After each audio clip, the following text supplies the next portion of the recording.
नमस्कार, अस्सलाम वालेकुम, सत श्री अकाल, जय झूलेलाल।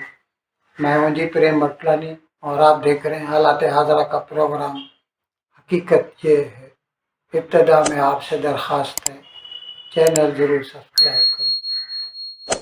दोस्तों, 2 दिन से दुबई का क्राउन प्रिंस यानी वली अहद, जिसका नाम है शेख हमदान बिन मोहम्मद बिन रशीद अल मख्तूम, वो न सिर्फ दुबई का क्राउन प्रिंस है बल्कि डिप्टी प्राइम मिनिस्टर भी है और पूरी मुत्तहदा अरब अमारात का डिफेंस मिनिस्टर भी, वज़ीर दिफा भी है। वो भारत बाहमी दिलचस्पी के मामलात पर मुज़ाकरात के लिए भारत आया हुआ है, दिल्ली, नई दिल्ली। और वज़ीर आज़म जनाब नरेंद्र मोदी से उसकी मुलाकात हुई। और क्योंकि वो डिफेंस मिनिस्टर है यूएई का, तो कल उसकी डेलीगेशन लेवल पर भारत का जो डिफेंस मिनिस्टर है राजनाथ सिंह, उसके साथ मुलाकात हुई। और वहाँ पर राजनाथ सिंह ने अपनी तरफ से, मतलब भारत की तरफ से, उसे ऑफर की कि हम दोनों ममालिक मिलकर डिफेंस इक्विपमेंट मैन्युफैक्चर कर सकते हैं। अब यहाँ पर कुछ लोग बोलेंगे कि दुबई में वो टेक्निकल नो हाउ कहाँ से है। तो हर पार्टी की कुछ पॉजिटिव पॉइंट्स होती हैं, कुछ कमज़ोर पॉइंट्स होती हैं। अब यहाँ पर दुबई के पास पैसा बहुत है, दुबई के पास गुडविल बहुत है, दुबई सेल कर सकता है, बेच सकता है। और हिंदुस्तान के पास वो नो हाउ है, वो इल्म है जिससे वो बना सकते हैं। तो राजनाथ सिंह ने शेख हमदान को ऑफर किया कि आइए हम दोनों मिलकर डिफेंस इक्विपमेंट बनाते हैं। वैसे भी भारत अच्छा खासा आजकल डिफेंस का माल पूरी दुनिया को एक्सपोर्ट कर रहा है, बरामद कर रहा है। और उसके साथ साथ राजनाथ सिंह ने शेख हमदान को ऑफर किया कि आप हमसे आकाश मिसाइल डिफेंस सिस्टम लीजिए। अब ये जो मिसाइल डिफेंस सिस्टम है ना, आजकल आपको तो इल्म है कि ये जो हवा में उड़ने वाले, अटैक करने वाले जो है, अभी सिर्फ हवाई जहाज नहीं रहे, फाइटर प्लेन्स नहीं रहे, बहुत सारी चीज़ें हो गई है। हज़ार हज़ार किलोमीटर दूर से मिसाइल भेज के और किसी के ऊपर हमला किया जा सकता है, रॉकेट भेजे जा सकते हैं।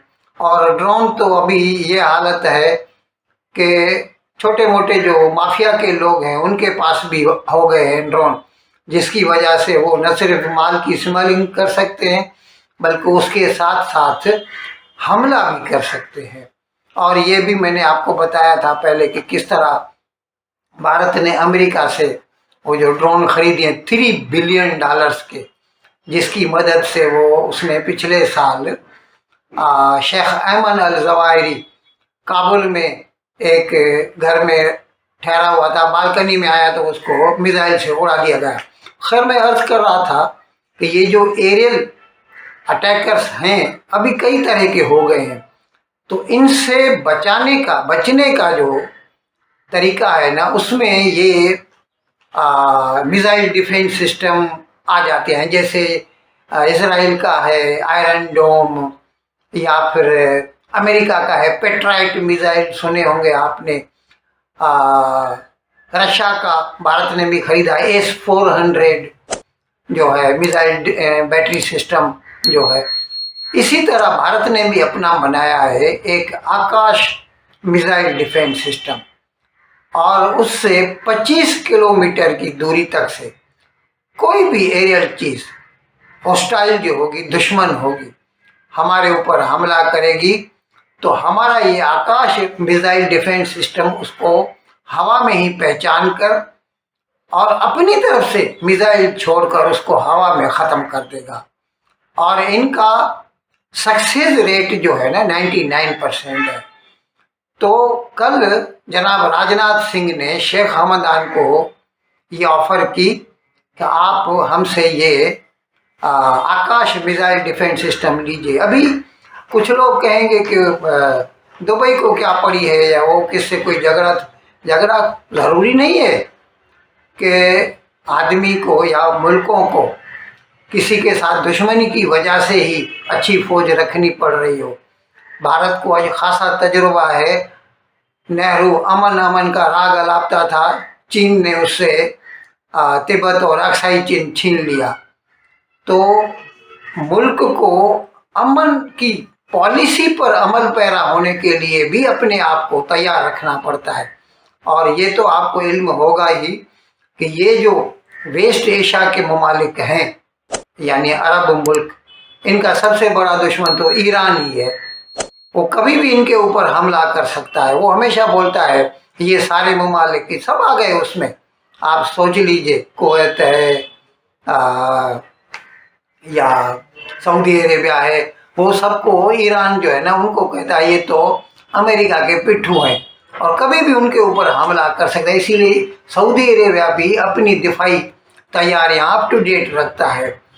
तो मैंने अर्ज़ किया कि कल भारत का दिफाई वजीर जो है राजनाथ सिंह, उसने शेख हमदान जो कि वजीर दिफा है यूनाइटेड अरब एमिरेट्स का, उसको ऑफर की कि आप हमसे आकाश मिसाइल डिफेंस सिस्टम लीजिए। मैं इस सिलसिले में आपको ये भी बता दूं कि कई चीज़ें भारत ने बनाई हैं, जैसे ब्रह्मोस क्रूज मिसाइल है, ये रूस और भारत ने मिलकर बनाया है और बहुत खतरनाक है। इतनी इसके मुकाबले का तो चीन के पास भी नहीं है मिसाइल। और ये भारत ने एक्सपोर्ट किया है कई मुल्कों को, फिलीपीन को दिया है। और भारत का लाइट कम्बैट एयरक्राफ्ट मैंने प्रोग्राम किया था, तेजस जो है, वो कई मुल्कों को दिया है भारत ने। पिछले साल हमारी डिफेंस एक्सपोर्ट्स जो है ना वो बढ़कर 23,622 करोड़ की हो गई। एक साल के अंदर तकरीबन $3 बिलियन की हो गई। और यह अलग बात है कि हम इंपोर्ट इससे भी ज़्यादा करते हैं, लेकिन जितना हम एक्सपोर्ट करते हैं और जितना हम वो जो बनाते हैं एक्सपोर्ट करने के लिए, तो वो अपने मुल्क में भी अपनी अफवाज को भी दे सकते हैं। जैसे मेरे ख्याल में 8-10 दिन पहले भारत की अपनी सरकार ने अपनी ही फैक्ट्रियों को तकरीबन 60,000 करोड़ रुपए के दिफाई सामान का ऑर्डर दिया था। तो जैसे अंग्रेजी की एक कहावत है, money saved is money earned.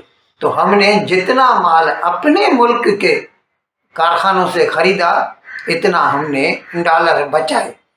तो अच्छा, दूसरी तरफ अदरवाइज भी हमारी एक्सपोर्ट बूमिंग है। ये अलग बात है कि कुछ दिनों से 2 तारीख से ये जो ट्रंप ने नए टैरिफ का ऐलान किया है, उसके बाद से पूरी दुनिया का जो इकोनॉमिक एनवायरनमेंट है बहुत विशिएट हो गया है। No one knows what will happen tomorrow. अच्छा, ये चीन के ऊपर पहले उन्होंने बताया था कि 54% ड्यूटी लगाएंगे, अमेरिका ने बताया था 2 तारीख को।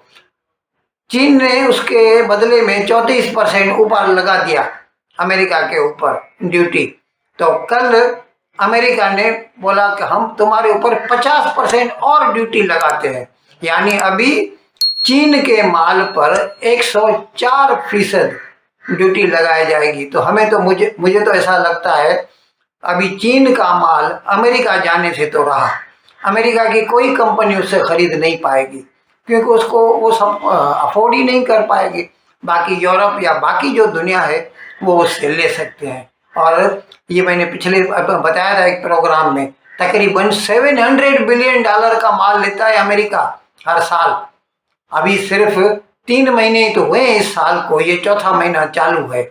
और इस लिहाज से तो बाकी 9 महीनों में अगर कोई बायलैटरल ट्रेड एग्रीमेंट नहीं हुआ दोनों, जैसे भारत कोशिश कर रहा है, मैंने कल बताया था कि हम तो पूरी कोशिश कर रहे हैं कि जितना जल्दी हो सके अमेरिका के साथ हमारा बायलैटरल ट्रेड एग्रीमेंट हो जाए।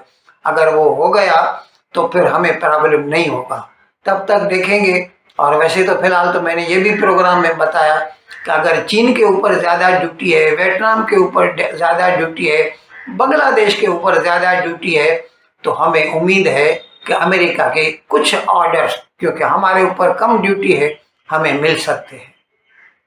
इन अल्फाज के साथ आज का प्रोग्राम ख़त्म करने की आपसे इजाज़त चाहता हूँ, लेकिन विदाई लेने से पहले एक मरतबा फिर आपसे मेरी दरख्वास्त है कि जिस किसी साहब या साहिबा ने अब तक हमारे इस चैनल को सब्सक्राइब नहीं किया, अज़राए करम इसको जल्द से जल्द सब्सक्राइब करें, प्रोग्राम को लाइक करें, शेयर करें और घंटी का बटन दबाना न भूलें। बहुत बहुत शुक्रिया।